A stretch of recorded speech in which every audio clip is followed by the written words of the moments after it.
Voltamos para o nosso segundo bloco e a doutora Bela estava enfocando que toda gravidez deveria ser desejada, planejada, inclusive até, quer dizer, o nascimento e pós-nascimento da criança, todo um planejamento de uma vida futura que chega. Mas eu estava dizendo que, infelizmente, não é bem assim. Muitas pessoas, muitas mulheres engravidam sem querer. Eu gostaria de voltar ao assunto aí. Qual é o seu enfoque em relação a isso? Primeiro, eu acredito que a gente deve educar os nossos filhos em relação a métodos contraceptivos, a educação sexual. A gente deve falar para eles. Desde que idade, mais ou menos, você acha que deve começar a educar a criança sobre sexualidade? Eu digo como pediatra. Sobre o corpo. Também com curso de pós-graduação em psicologia, em primeira coisa, né? Psicanálise. Sobre o corpo. A espécie humana ela tem diferenças em relação ao corpo dos animais não humanos. E isso pode ser ensinado para as crianças. Não estou falando de sexualidade, educação sexual, mas do corpo, né, do menino e o corpo da menina. Isso a gente pode falar com as crianças, que as crianças entendem isso. E a partir da puberdade, né, entrando na puberdade, as meninas e os meninos já têm que começar a saber o que leva à gravidez e métodos para evitar. É claro que o melhor método para evitar a gravidez é não ter relação sexual, né? Mas devemos sim educar as crianças, porque a coisa pior para acontecer para um jovem, principalmente quando eu vejo e eu atendo meninas de 13 anos, essa semana mesmo eu atendi, e que se engravidou, uma gravidez não planejada, né? E que acaba interrompendo o seu estudo, né? Acaba modificando a sua vida e modificando toda a estrutura familiar. Quando eu disse que o ideal é que uma gravidez seja desejada e planejada, a gente sabe que, na verdade, um percentual aí, não digo a maior parte, mas um percentual grande de gravidezes são não desejadas ou não planejadas. Mas o ideal é isso, e o ideal é que a gente eduque, então, nossos filhos para isso, porque ter filho é uma responsabilidade muito grande. A idade da razão é os 7 anos, né? O discernimento mais racional. Mal, né? Aí você, como pediatra, acha que nessa idade já pode começar a educar.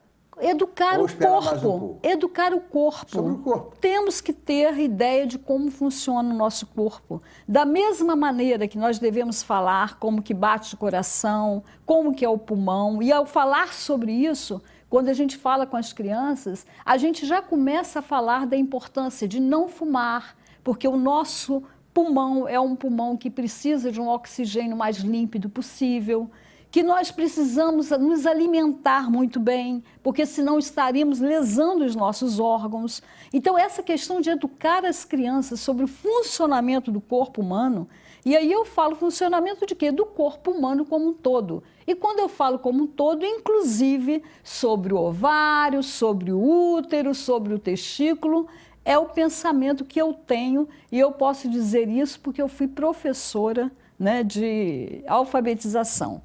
Então, o corpo humano, primeiro, é um mistério para as crianças, e elas gostam que falam disso. E é muito agradável. E é muito agradável conhecer como que o coração bate, como é que a gente respira, o que é o estômago, o intestino, e o útero, onde vai ficar o bebê, o que é o óvulo. As crianças, elas podem entender isso, que não necessariamente quer dizer que você esteja estimulando a uma vida sexual precoce. São coisas totalmente diferentes. Aliás, eu penso que se a gente fala disso, a gente está mostrando mais a importância de postergar uma relação sexual enquanto esse corpo e essa mente não estiver preparado para tal. Preparar a criança para não ser levada na conversa. Exatamente, a responsabilidade disso. As coisas veladas, elas fazem muito mais mal do que as coisas ditas de uma forma natural, de uma forma científica, de uma forma responsável. Então, a primeira coisa eu penso assim, a gravidez, se possível, ela deve ser planejada. E planejada, o que significa isso? Como como que está o meu corpo físico, do menino ou do adolescente, ou da mulher e do homem, até no sentido de fazer alguns exames. Como que está? Vou fazer sorologia para sífilis, HIV, antes até de pensar em engravidar. Entendeu? Como que eu estou? Por quê? Como eu estou pode refletir na minha gravidez. Como que eu, como homem, eu estou? E eu estou preparado, o meu físico, o meu emocional para ter essa criança? Para ser pai? Então, isso eu acho que é a primeira coisa. Aí é um preparo que eu falo que é do indivíduo, porque existe a responsabilidade do indivíduo, como existe a responsabilidade, eu acho que é um assunto que a gente tem que entrar, do poder público. Que aí nós podemos entrar... E aí nós vamos perguntar agora, exatamente, esse poder público aqui em Campos, por exemplo, no estado do Rio, no Brasil, mas vamos começar em Campos, está fazendo o seu dever de casa nas escolas, orientando as crianças como deve, ou a Secretaria de Saúde, Secretaria de Educação, está tendo esse cuidado?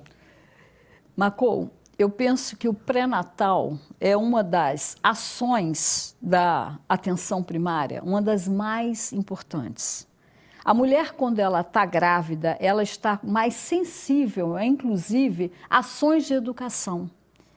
A educação em saúde. Até para proteger seu Exatamente, filho. Claro. Então, nesse sentido, ela está muito mais, ela e o casal como um todo, muito mais sensível, receptível a todas as recomendações que o profissional de saúde possa dar. Então, tudo começa aí. Um bom pré-natal. E quando a gente fala de um bom pré-natal, e a gente vai falar isso no próximo bloco, o que a gente considera como um bom pré-natal? Perfeitamente. Agora, para o próximo bloco, você falou no próximo bloco vai falar, mas eu estou achando o tempo muito curto. Eu gostaria também de discutir a questão das maternidades e do parto em si, né? Há muita balela, muita conversa fiada, muito modismo desnecessário em relação ao parto humanizado, parto debaixo do chuveiro, parto na banheira, parto de cócoras. Parece até que estão inventando o mundo, parece que isso é novidade. Aí tem umas pessoas que estão se especializando em acompanhar a parturiente, que já é coisa desde a antiguidade, já vinha aquelas comadres que cuidavam da parturiente. Agora botaram um nome diferente nelas, e isso chama-se parto humanizado. E eu acho que com o avanço da tecnologia, com todo respeito às pessoas que querem dizer que o médico não humaniza o parto, eu acho que o parto humanizado carece de um médico ao lado. Continue conosco, nós vamos para o nosso intervalo e já voltamos para o terceiro bloco, discutindo esse assunto que é fundamental, que é cuidar da mãe e do seu concepto, né, do seu filho, da sua filha, né, para o futuro.